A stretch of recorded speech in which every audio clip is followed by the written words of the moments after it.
இன்னைக்கு நம்ம சேனல்ல மில்லியன் யூஸ் பண்ண டாப் 3 கிச்சன் ஹேக்ஸ் பார்க்க போறோம். இந்த வீடியோவை சேவ் பண்ணிக்கோங்க. ஆமாங்க, ஃபர்ஸ்ட் வாழைப்பழம் எப்பவுமே வெளியே வச்சோம்னா சீக்கிரமா பழுத்து போயிடும். அதை எப்படி பழுத்து போகாம வச்சுக்கலாம்னா இந்த மாதிரி ஒரு டிஷ்யூ பேப்பரை எடுத்துக்கோங்க. அந்த டிஷ்யூ பேப்பரை லைட்டா தண்ணி தெளிச்சுக்கோங்க. தெளிச்சிட்டு அந்த டிஷ்யூ பேப்பரை நம்ம பழத்தோட ஸ்டெம்ல நல்லா கட்டியா டைட் பண்ணி வச்சுக்கோங்க.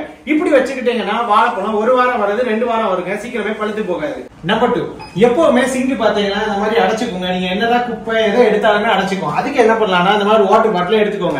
அந்த வாட்டர் பாட்டில இந்த சிங்குக்குள்ள வச்சு 2 தடவை ஏர் போற மாதிரி அடைச்சீங்கன்னு வைங்களேன், அப்படியே அந்த தண்ணி ஆட்டோமேட்டிக்கா கீழே போயிடுங்க.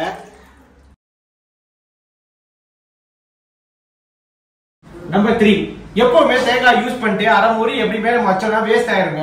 அதை எப்படி வேஸ்ட் ஆகாம சேவ் பண்ணலாம்னா அந்த அரைமூடியை நல்லா கல்லுப்பு எடுத்து நல்லா தேய்ச்சிக்கோங்க. தேய்ச்சிட்டு அதை ஒரு க்ளோஸ் கண்டெய்னர்ல உள்ள வச்சு க்ளோஸ் பண்ணி ஃப்ரிட்ஜ்ல வச்சிருங்க.